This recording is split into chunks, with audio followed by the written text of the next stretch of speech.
You're listening to WPPMLP Philadelphia 106.5 and the 315 in Philadelphia. And you're listening to the Found in Translation radio show and podcast, the home for stacking truth, la verdad, on politics and today's hottest news headlines. This is your host, Ray Collazo, and joining me today, my returning co-host, Christina Vega.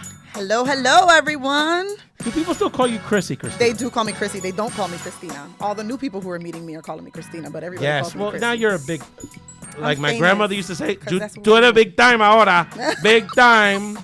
Thank you so much for joining us at Christina. You know, we always roll thick here, part of the Found Translation community, so you brought one of your special colleagues to making her Found in Translation radio and podcast debut. Hola, buenas tardes. Hello. How you doing? You know, Zulma, you were bouncing off the walls earlier. We're going to need that spirit. Don't right. be shy, girl. You're home. I just feel like this is a little bit low. I don't know if it's me. I don't know. I hear you, girl. I hear you. Girl, you are doing really good. You're going to hear a lot from Zulma, and we're really happy to have Zulma join us here, talk about her leadership journey as part of the Love Shouldn't Hurt campaign. Later on the show, we're going to call out a whole bunch of people. I mean, a lot of calling out today. I'm heated. I'm going to tell you that right now. I'm looking at my Facebook people. I'm like, wow, I remember Rao. He grew up down the way. He was like the nerdy guy with glasses, never bothered nobody. Always had that little preppy Catholic school sweater. I'm gonna get real North Philly today. I'm gonna keep y'all real with that, and we have a lot to talk about. Christina, what else are we gonna talk about today? Well, we're going to be talking about Love Shouldn't Hurt. We're going to be talking about what's going on in our community today and our nation. We're going to call out some leadership. And we're going to be stacking 20s again for Love Should Not Hurt. And we are returning to the salsa room. But Zulma actually is going to control that today because let me tell you, I am a salsera, but she is the queen of salsa. That's what I'm hearing. But let me tell you something. I'm going to jump in. I'm going to set her up because I got an issue, Zulma, that really impacts summer salsa dancers. Okay. That I want you to break down for Absolutely. us. Okay. I'll try my best. But first, we are proud to have chronicled the Love Shouldn't Hurt journey here on Found in Translation. We keep people updated on the campaign to not only show our support, I mean, from the heart, for survivors of domestic violence, particularly our Latina survivors, but show how leadership matters. And that's going to be the dominant theme of today. Leadership in our community, leadership, whether it's in politics, community, family life, salsa, matters. And that's a big part of the lessons we want Zulma and Christina to share with us today. Christina, can we start this segment by reminding our listeners, people that may be not familiar with the Love Shouldn't Hurt journey, how this campaign began? We definitely can. So I lived a life of craziness for 6 years, and I refer to it as craziness now because I don't want to say pain. I'm trying to steer away from saying that it was pain because it actually helped me grow into who I am now. But unfortunately, for 6 years, I lived a life through domestic violence. I was able to succumb to that, and I became a very depressed, lonely, shy person who kind of just kept to myself. I didn't let people know. I didn't allow people in. And unfortunately, almost a year ago now, a friend was lost because of domestic violence. She actually was going through her own journey through it and did it alone. She was killed by her husband last summer, which was so unfortunate, which actually started Love Shouldn't Hurt because after I came out of the dark, only a few people knew, and they felt like they could not help me at that time. And being so close to that point and that day and seeing the aftermath that day with her family coming and not realizing, oh my God, you know, what could we have done to help? How could we have helped her? Hearing my friends say we should have done more for her and just everyone expressing that they didn't know she was going through something kind of said, you know what, it's time to come out of the dark. It's time to tell my story so that other people who know me, look like me, Latino, minority, whatever the case may be, female, people that know me can say, you know what, wow, somebody that I know went through it. How can I, you know, hide it for so long, which is what it turned into. So now we're working towards nonprofit status. We have done 2 showings of our documentary. We put together a 55-minute documentary with 3 survivors. Zulma was one of them. And we're looking to do a lot of amazing things in the future that we'll talk about later. But we pretty much are just promoting positivity amongst women and men because domestic violence is not just a woman thing. No, and that particular case, what happened to your friend very tragically and her husband last summer has repeated. I think we had a couple recently in Juniata, a Latino couple officer. that who I guess the male was a police officer, very similar circumstance and kind of a similar story. A lot of people didn't see the signs. People were like, but everything seemed fine. They were very established professional people. Christina, you know, we basically have kind of chronicled your journey on the show, and I encourage people that are not familiar with the episodes that Christina's participated in to check out previous episodes. I think you've been on 3 or 4 times. As sort of we've charted this journey from sort of an idea and her sharing her personal truth to recruiting leaders like Zulma and others in our community, and now the documentary. So, Christina, I think it's been less than a year this has all happened. Yes. From sort of sharing with us your story and then building this campaign. So share with us sort of what this year has been like and the lessons around leadership that you've learned that you'd like to share with our Found in Translation community. Definitely. So we actually started this journey everything happened in August, but we started our journey in October. I reached out to Zulma and 2 other women and decided, let's put a documentary together. Are you guys with it? They're both survivors, and I knew them in different aspects, knew that they both would be phenomenal, knew that their faces were known in the community, and it would be beneficial to have those types of folks in it. What I learned in this year is that our voices do matter. I think for a long time, I didn't believe that. I thought that if I kind of told my story, like typical Latinos, you leave your bochinche in the house, you don't take it outside, lo que pasa en la casa, se queda en la casa. And I learned now as an adult and someone who's actually coming into the light that our voices matter. Don't leave that at home. Don't let people believe, make you believe that if I leave it at home, it'll be okay. No, come out, speak about your violence, speak about what you're going through, because there's someone out there who can help you. I've learned that. And leadership is hard. That's what I learned. Oh, shocking. It's hard. It's amazing what people have to learn on their own, isn't it, Facebook my people? Oh, my goodness. You know what? I'm a crisis counselor throughout the day. Yeah. I run a photography business. Yes. This has been the hardest job that I've ever had. So why is it so hard? You know I'm what? curious. Because it encompasses your entire life, which is not a bad thing, people. I'm okay with that. Yes. I'm okay with, servicing the community, being there for my fellow Latinos, friends, everyone. I'm not upset about it. I'm not upset that they're Yes. keeping me busy, but Yes. it definitely takes a lot of work. It takes a lot of your heart. You mean people are texting, emailing, writing 2, 3, 4 in the morning. I've had phone calls at 3 in the morning of people saying, I'm leaving right now. What do I do? I'm going to catch a cab. Well, this is what, and I'm curious if this has been your experience, because this is kind of a good management lesson. I'm thinking about our friends watching that are managers of nonprofits or at their businesses, or education, whatever your field is that you're successful, especially my women and my Latinas and our women of color, is that they bust and they do their thing. And then what happens is that you become a victim of your own success, in a sense, is that you then become managers and become leaders within your organizations, and you're doing less and less of sort of the direct work and more the management work. Right. So you started as an advocate, and now you become a nonprofit leader. You have to deal with financing. You got to deal with organizing people. You're dealing with marketing and all kind of things. Right. So tell us about what because I would imagine you've also gained a lot of skills out of this process. I am. Putting things together, organizing events. Event There's a lot that I'm planning. learning. And the funny thing is, we talked about Documentarian, Yes. you know. Listen, when I came to the first show, you said to me, have I prepared Zulma and Jackie to move on with this mission? Because your advocacy will turn into leadership. You did say that in the first one. If you go back to the first show, that's exactly what you said. That's exactly what it's become. Can I just pause you for a second? I told Zulma before the show, I said, Zulma, let me tell you something. I'm a beast. Yeah. And Zulma was like, oh, that is what. I was like, look, I know politics the way LeBron dribbles plays ball. Like, and I only say I'm teasing, but because when you've done this kind of work, and look, I stand on the shoulders of the generation that taught me. See, what happened with me was when I started doing community work with the Latino leaders of our parents' generation, like our parents and them, is that then when I started doing this work on a national level, I don't want to say it was easy, but I'm like, North Philly really prepared me well to do this on a bigger stage. So, and that's what they always taught me, is like the real leadership and the real work happens when nobody's paying attention. And our community always tells us that, right? We don't want a politician that's just always there for show, that wears the suit and gets in the pulpit or that's a show off. We want the people that are really doing the hard work. That tends to be the women in our community, and it tends to be the people like our moms, and they're not looking for the credit. But the reality is that just running an organization, it just takes so many other things besides doing the thing that you first started with. So I want to get Zulma in this conversation because I hear you're quite shy. So I want to make sure we jump in here. Zulma, can you share, if you wouldn't mind, sort of the journey that brought you to being part of the Love Shouldn't Hurt campaign? Well, it's funny because I met Christina a little bit ago. I did not know the person that was killed personally, unfortunately, but I've heard beautiful, wonderful things about that angel. When Christina came to me, I still don't know why she chose me, but being as though I consider myself one of the outside of all of the ones that have been participating in this event, which knew the person, except for me, I didn't know the person. But she knew a little bit about me being a survivor, which not a lot of people know.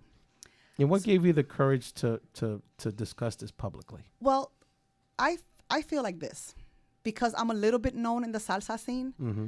People know me as, or they used to know me as La Merenguera. That's what they used to call me before. Okay. Who dances a lot of salsa, and sort of ironic, by the way. Yeah, but it has a story. It has a being Puerto a Ricans went through a and phase. she's I being understand. a little humble by saying she's you're in the known Grupo a Mania little phase. bit. Yes, of course. She's being humble, but okay. So when she asked me to do it, and I said, okay, sure. Once I gave her the okay, and the first flyer came out. Oh my God! It was like the doors opened to a lot of people. They're like, "You're what? You?" Because I have a strong character, and people see Zulma as okay, la bailarina, but she's also strong. Don't mess with her kind of person, But they don't know that it's because of this, because I wasn't like this before. Gotcha. And when they see this salsera, that's all of a sudden, love shouldn't hurt. Zulma, you was in a domestic violence relationship, and I'm like, not only once, I was in it twice. So yes, I'm a survivor. Yes, I immediately told her yes. I didn't even think about it when Christina approached me with it. I said, yes, I'm there, all about it. Let's go. So what has this experience taught you about yourself? Discussing it publicly, expressing, because in a weird way you were expressing it right through the arts, through dance, right? That was your outlet, your escape, yes. Right? So how is doing it in this way? What has it taught about yourself, and how has it changed you? Well, I think that making it known, like Christina said previously, making it known to others, like I said before, they see me as this strong character woman. So making it known that I'm a survivor, wait a minute, there's a little weakness in her. So I feel as though my story might be able to help those that think that they can't get out. Yep. I say not everyone comes out of this alive. However, if my story can help anybody, then I'm a speak about it. We talked about this on last week's show at Yaya and Samantha, who did a great job jumping in, our associate producer. And I talked about how the most shared personal Facebook page post I've had in a while, I talked about how I'm feeling about this whole situation on the southern border. We're going to talk about that in a second, more on the news side. But I talked about it from the sense of, not like how horrible it is, that's obvious. Mm-hmm. But I talked about it from a personal level about how the guilt I feel that I'm not doing more. Mm-hmm. Now, some people could say, well, Ralph, you do this, you got your job, you do plenty. Mm-hmm. But I think a lot of us are feeling, and that happens when it comes to, it happened to me with Christina, because Christina's like my little sister. Right. And when she shared this last year, I felt a sense of guilt because back then, I didn't see her like, every day, but I knew something was up. I didn't know. Mm-hmm. She's a grown woman, ain't my business. Mm-hmm. Like how is a guy I'm going to jump in there? I don't want to be in her way. I don't really know. So I think that happens in this situation too, right? Like family going through that. So the vulnerability that we share, it's amazing. And, we all know people that go through this on a lot of levels, right? Like I think about our friends that remained in the closet with their sexual orientation forever and ever. Right. And it almost becomes, not to say that it gets to the point where you kind of get annoyed by them because it's kind of obvious or whatever, but that you feel like, wow, you're denying yourself the opportunity to be all of who you are. Exactly. And was that part of the experience? Did you feel a sense of freedom by sharing with people? I did. And the fact that I still have people, that in the salsa community, and I keep saying salsa community because that's where I know a lot of my people. My this is a mucho salsero aquí. That's part of our culture. Of course, no doubt. So having a lot of people saying, "Oh my God, Zulma, I didn't know," and "Oh my God, Zulma." Or I kind of knew and I didn't know what to say. Yeah. Or you kind of knew or whatever. Not even. They would just say, I didn't know. This is surprising to me. Yeah. Wow, really? And, then they ask you the questions. So what did you do? How did you get out? So much questions that come to you and you're like, okay, well, I'm going to be telling and sharing my story. So stay tuned because I didn't want to just talk about my story, when she already had a project in mind. Yeah. So I wanted to wait. And even though I had, a lot of people came out and, they were able to listen to the story. And it's just, information. What kind of feedback can people get? I know Christina gets a lot of feedback, but what kind of feedback are people giving you about this whole thing? I've gotten a couple of feedback. I try not to, be all out there like that. Like I'll go with Christina here, there, and wherever she tells me. You're in the documentary. People went to that. Yeah, you know, so I'll try to participate, but I try to always kind of like direct people that have been asking me for stuff. Like, what do I do? Where do I go? That I'm like. So we're doing a Love Shouldn't Hurt organizational development session. Right. So Zulma, and I say this seriously. Right. Is that, you know, my great grandmother was a curandera in PR, so I get feelings. So this is going to be at some point like this is a real organization, right. And it's going to be a national organization. And Christina, on some level, is going to have like a national brand pretty soon, sooner than you would imagine. Mm-hmm. So one of the things, and maybe it isn't you ultimately or the initial women are a part of it. Everyone has a different journey, right. But whether it's you or somebody, you're going to have the courage to take the step to take on more leadership in this process. Right. And I think. Christina, how have you seen your team evolve with that over the last few months? I actually seen an amazing amount of growth from Zulma, because Zulma is actually right there. Like if I need her, she's like, yes, let's do it. Let's go. I'm ready. Like, and she's ready to jump on it. For our first showing, I kind of ran with everything. And then for the second showing, Miss Thing over here was like, you know what? I have an idea to make it better. She had a segment, and she looks like she has a lot of ideas. She did. Listen, and it made it amazing. The feedback was crazy because of the segment that she added. So I've seen a lot of growth from her. Jackie is just already a phenomenal leader.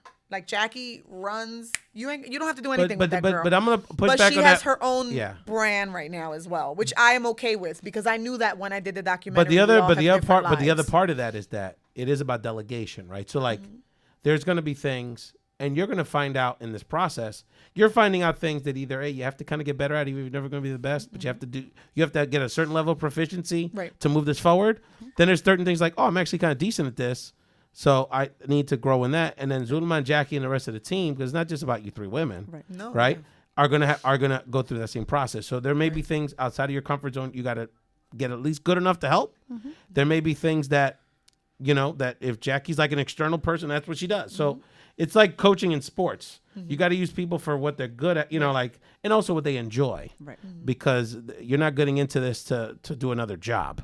This is a calling. This is a passion. So you have to balance the needs that you have of an organization and a movement, because really what this is a movement. That's correct. Yeah.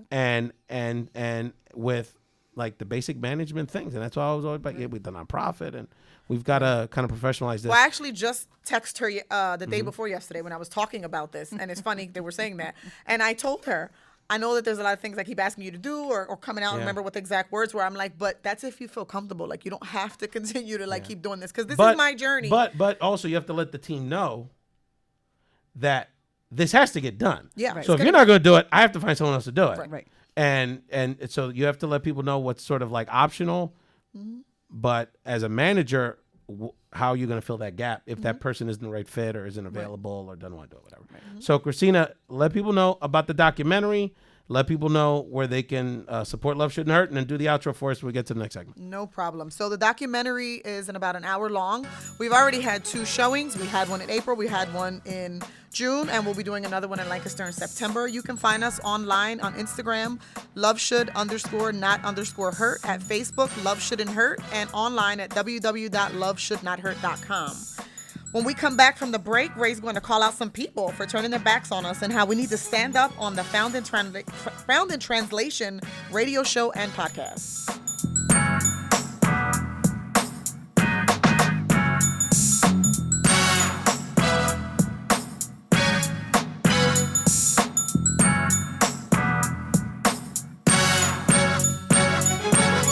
You're listening to Found in Translation Radio Show on WPPM-LP 106.5 FM in Philadelphia and the Found in Translation podcast. Listen on 106.5 FM affiliate, phillycam.org/listen.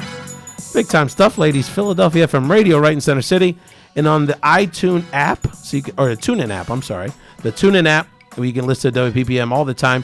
We air the show on the radio station Tuesdays at 11 a.m. Eastern. I got to say the time zone, because mi gente in California and Texas, they hate on me like, that's not my time. So 11 it's a morning show in California, my friends, 8 a.m. In California, 10 a.m. in Chicago. And you can download, of course, the Found in Translation podcast on the Raise Latino Talk podcast feed, iTunes, Pandora, SoundCloud, iHeartRadio, anywhere you can download a podcast. We're going to shout out a few listeners of the week. Scarlett Pineda, one of my homegirls from New York City. My main man, Michael Martinez in Philly, always providing us feedback on the chat. And Aida Cardenas, one of our new listeners in Miami. She was interested in checking out the show. I forwarded the link. Then she sent me a one-page critique breaking down one of my shows. And I'm like, and then at the end she was like, but I love it. It's all that. I just wanted to give you a couple little tips. I'm like, all right. Do you have footnotes here? Anyway, but Aida Cardenas, thank you very much. She's actually a coworker of mine and a great supporter to the show. Christina, you're next. No problem, Ray. We have a lot of headlines to get to. The torture of our children on our southern border continues, unfortunately. Now there are reports of children experiencing horrific treatment and even young girls getting sexually assaulted in front of their immigrant kids and customs and enforcement staff. Ugh. In Washington, we find out Secretary of Labor Alex Acosta gave Jeffrey Epstein a light sentence for committing horrific acts of sexual assault and sex trafficking with dozens of underage girls.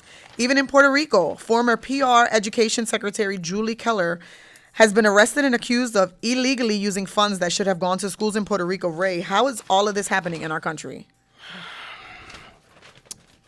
I want everyone to be real clear about something.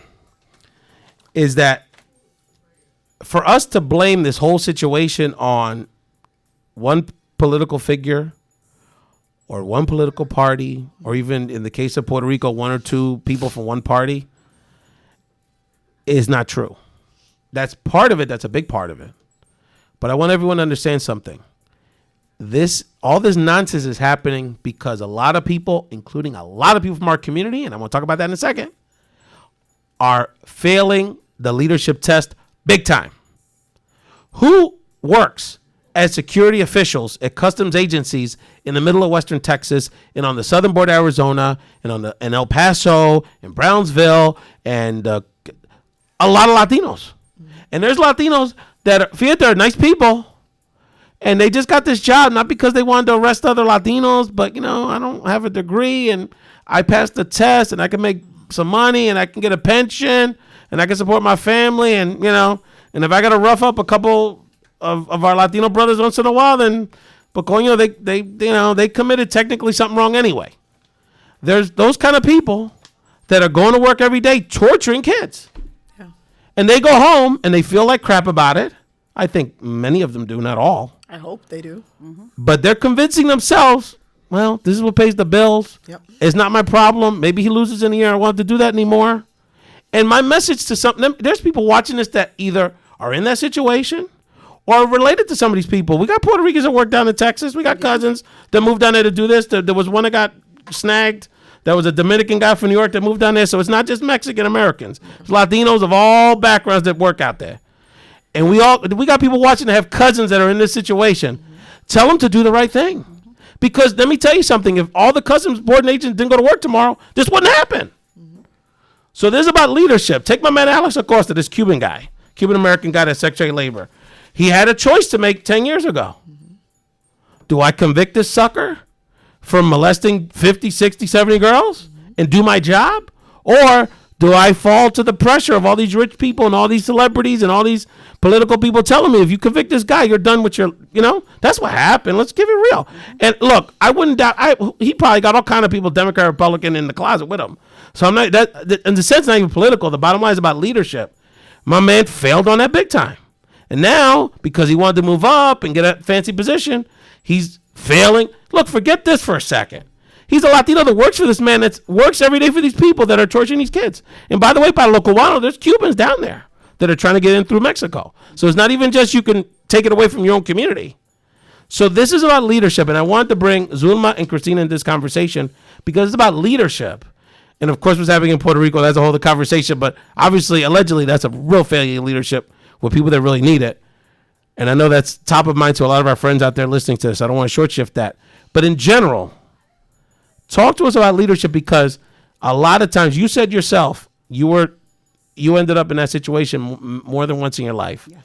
My guess is, and I'm guessing on some point, that was learned behavior. On some level, you felt like that was what was supposed to happen. And a lot of times we replicate what we see, right? If that's what happened in our house, or that's happened to my mom, or that's what I was told is acceptable, or I don't know. So my question to y'all is, how do we break the cycle through leadership? Because how do we teach our people that is not acceptable. Our boys is not acceptable to engage in that. It's not acceptable to accept that. So this is about leadership, and that's what y'all have done. So let's start with you, Christina, because Zulma's very nervous. Zulma, so Christina, let's get into it then. So how do we break it? Because we got to have courage here, right? Look, my thing is this, and I said it before because I have 2 children, okay, one of each girl and boy. Mm-hmm. Yeah. So for me to break the cycle with my son, because it is learned behavior. Mm-hmm. You know, right. I seen my son's grandfather hit on his grandmother. I've seen that. So his father hitting on me, my son saw that. You know, so I had to break the cycle. So how did I break the cycle? I had to find out what help is out there in order to break the cycle. If not, I would have been looking at a son who would have been a bullying, one that bullies. Because sometimes, you know, domestic violence leads to different things. Oh, it's okay. Dad hit mommy, so it's okay for me to hit girls in school. That's right. Where bullying starts. That's right. A lot of people don't associate the two. You know, then at a later age, you have kids that hit their parents. You know, and so on and so forth. Or they hit their siblings, or they hit their friends. Yeah, it's not even like a gender thing all the time. That's true. Right. Violence begets violence. Exactly. No So doubt. I seeked information. I seeked out what to do to cut the cycle completely with my son. And my son is today 26 with my grandson, 5. And through psychological assistance, lots of it, that cycle broke. You know, my son, if he has an argument or something with his wife, he will walk away or, you know, just take a break, take a breather. Because sometimes you need to walk away. With certain situations just gets out of hand, you need to walk away. You need to know how to walk away. When you walk away, you give the chance to breathe. And sometimes that's needed. Sometimes that's needed. Christina, how do we teach our people to break the cycle? I know you've done some counseling, some speaking to people. What's your message to folks? And it's even beyond this specific issue, but like to have the courage. Because look, I can understand, you know, on some level, like some of these people are thinking like, you know, I got 14 more years for my pension. Yeah. You know, so am I going to quit this job? I think people need. But it's leadership. It is leadership. Are we moral or not? Are we about God or not? All these Bible thumpers.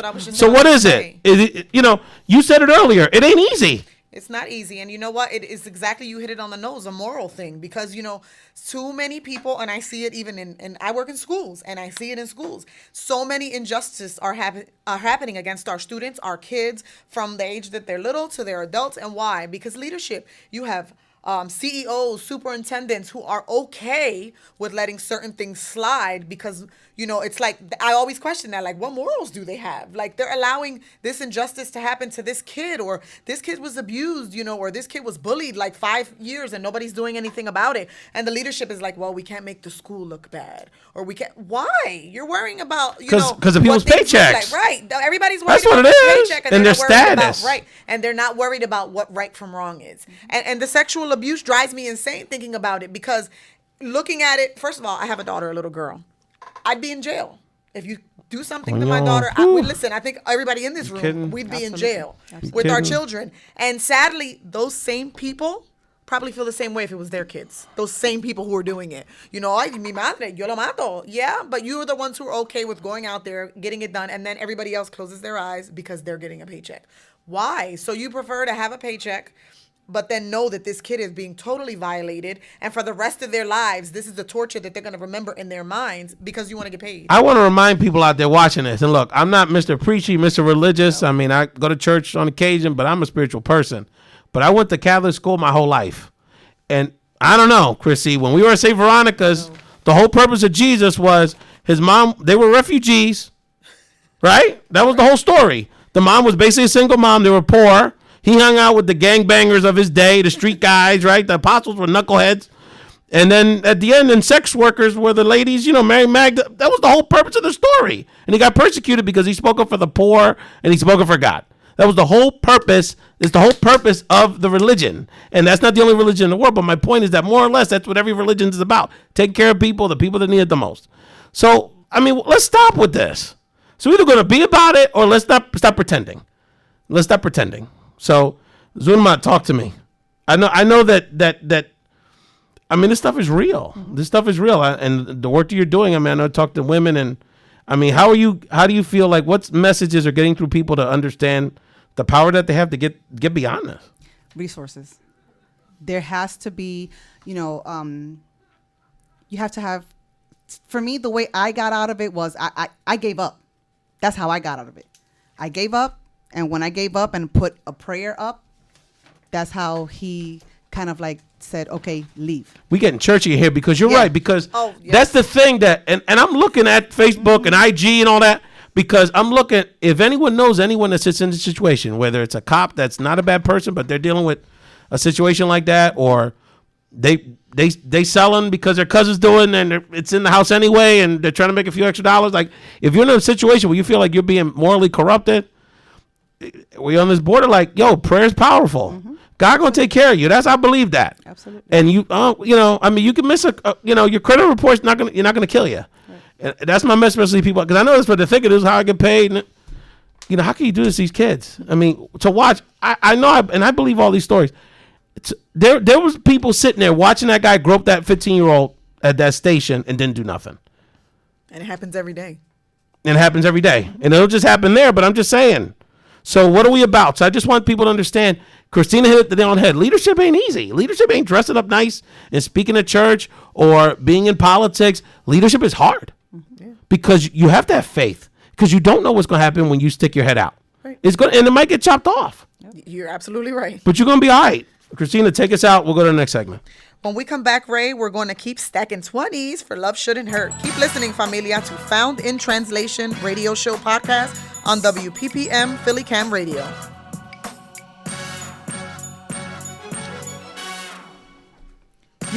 You're listening to WPPM LP 106.5 FM in Philadelphia and the Found in Translation radio show and podcast. This is your guest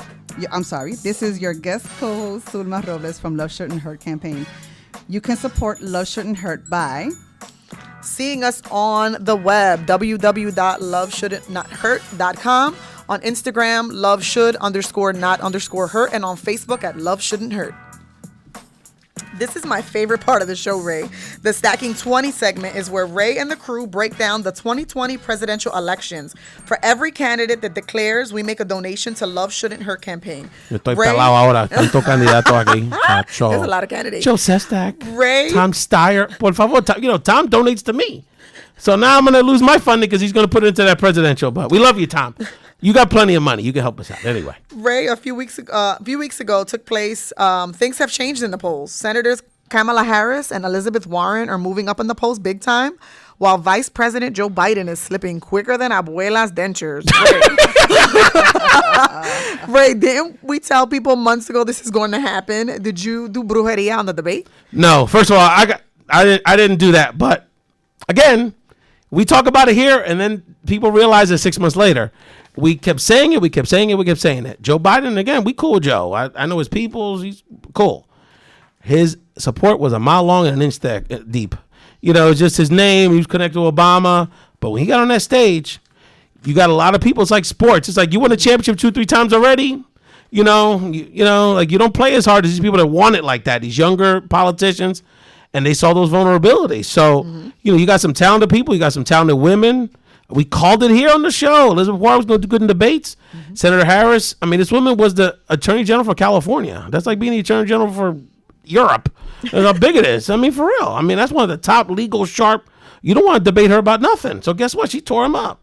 And if Warren gets him in a debate next time about banking and the financial stuff, she's going to tear him up. Now, look, he can come back. And he's still the favorite technically, but he's a very weak favorite. And right now, you can see a path to the nomination for Warren, Harris, and also Biden, but particularly those two women right now. Yep.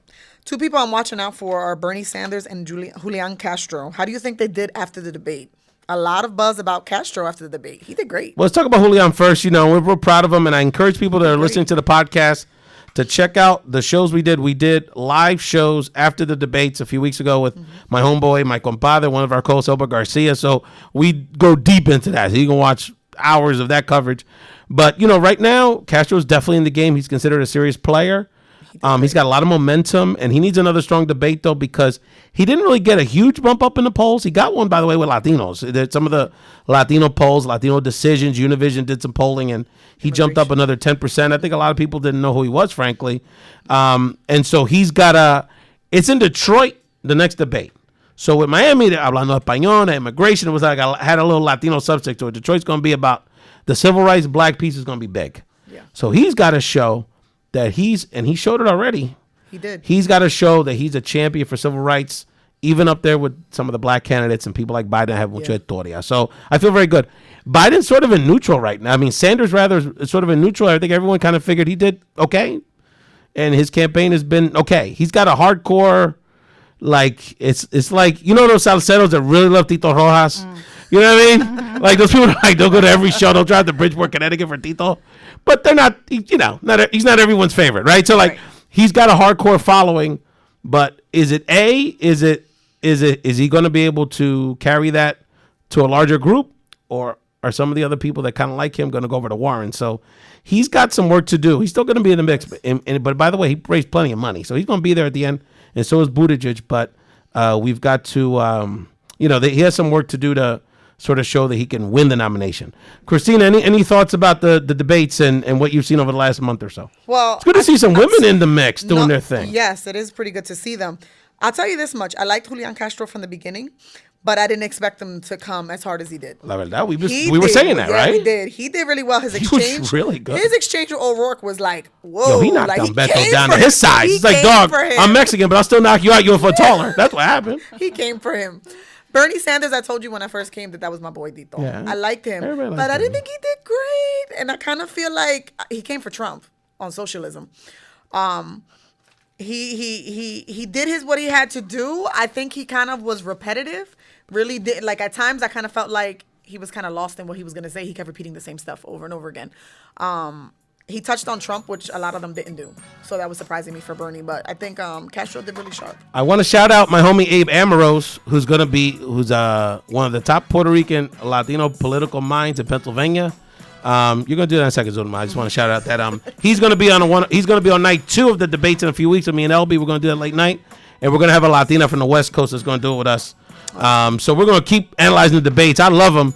And we're going to keep talking. But Zulma, I know we're going to go to your favorite topic. So get us our outro here. Politics is fun, but salsa dancing is even better. When we come back from break, we are going back to the salsa room. And I'm going to show Zulma my salsa bona fides. We'll talk.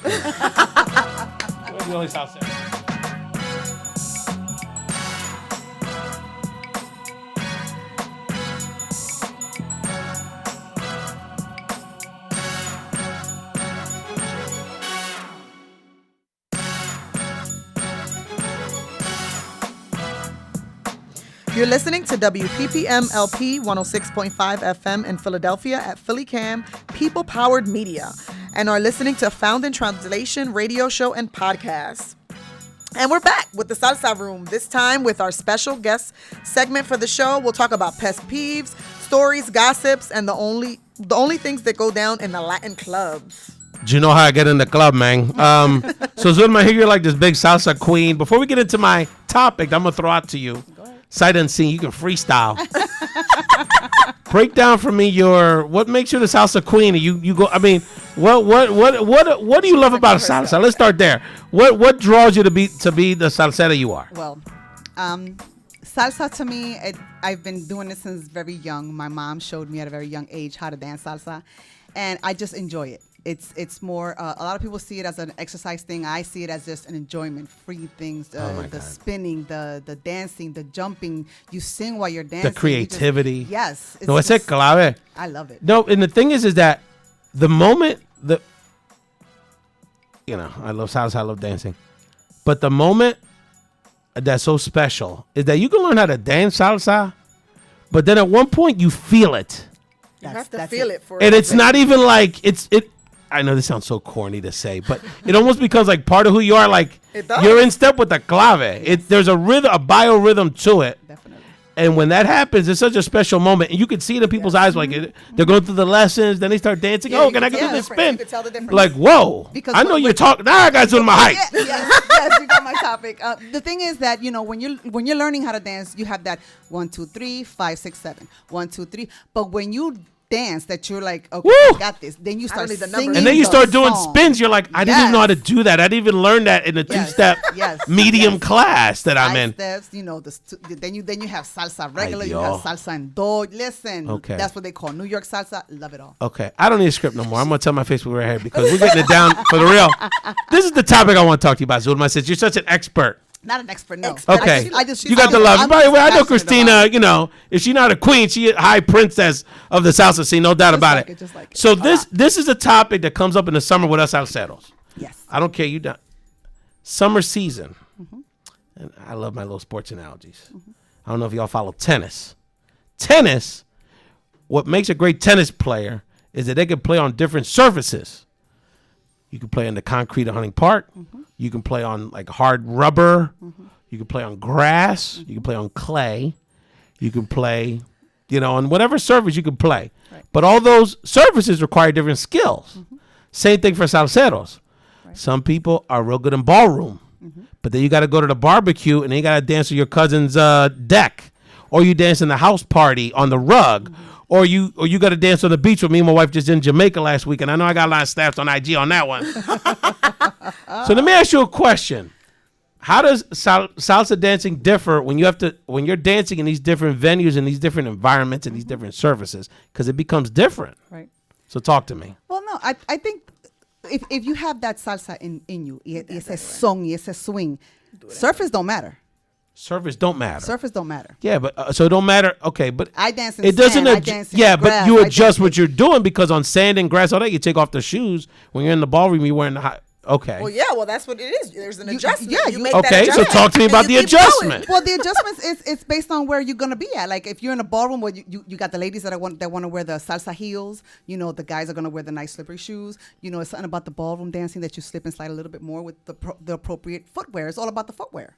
You can go into the street and dance in sneakers. I mean, it depends on the surface. Are you a footwear snob? Because there are some people that will only dance in the salsa shoes. Far from it. Okay, see, that's what I'm talking about. Far from it. Is that, let me tell you something. My favorite time to dance salsa, honestly, is like at that street festival. Yes. When you're in your like Borinquen t-shirt or Hector Lavoe t-shirt that you've had for 17 years. That says salsa and you sweating and you got your Jordans on, yes. and you grab your wife, and you're just like, "Yo, let's do this." And you start making up moves. Of course. You ain't worried about. There's no contest here. Not at all. You're not getting judged. There's no because let me tell you, it got to the point when in my party days, is that it almost got a little too competitive. I want to have fun doing this. That to me is salsa. Street salsa is salsa dancing in its purest form to me. And that, if I can chime in, and that right there differentiates those who really do it for passion and those who are learning it. Because let me tell you that it's still it's still the same thing. Because I go out now and I have dance partners that if I mess up, they're angry, and I'm like, just feel it. Like, who cares? But then you have the people dancing right next to you who's straight up to class and they're like serious and they're turning and they're moving, and we're like, I went to an event 2 weeks ago with a friend of mine, and we stood there and we laughed, and we weren't making fun of the people. We just were like, if you look at the dance floor, I know who's learning and who's not. Because the people who don't learn and just have it in us because de crianza, we learned it, we just go out there and we feel it and we do it. The people who are learning are so serious on the dance floor, and they're like, I got this, and special turns, and you're like, it's not that deep. See, yes, talk to me. You could actually tell when it's someone that's learning because like they're serious, and then like when you look at them, you can tell they're doing the count in the head. Because while they're dancing the salsa, they're like thinking. Our associate producer's feeling that comment back there. Because it's the truth. You can tell. You can tell. Like, you literally can tell who is still doing the count in the mind, in the head. You can tell. Yeah. Well, those are people that came through it from like a ballroom dance orientation. Exactly. And I never thought, until like Dancing with the Stars and all that, I never thought of salsa as ballroom dancing. To me, it was just like that raw, and it's not just Latinos because we grew up with people that aren't Latino. Let me tell you something. One night, this is a long time ago, I was up in the Copa or something. I was in New York, and then one of my homies was going back and forth working in Japan, and they had these two Japanese women with them, and they had like Sako and Ono, they had these little, very traditional Japanese names. I think between them, I don't know if they made it to $150. And they're very petite, very tiny Asian women. Mm-hmm. And I said, bro, what? He said, bro, they came here from Japan, and all they want to do, they're in the Mecca of Salsa in New York. They've gone out and danced 5 nights a week. Them tiny little Japanese women, all these Puerto Rican, Colombiana, Dominican women, they whip their butts up and down all night. Mm-hmm. So it's not about being Puerto Rican or Latino, but it is about feeling it. Yes. You have to feel it to really just get into it. So tell me, what's your favorite? So are you a barbecue dancer? That's a different vibe. There's the beach dancers.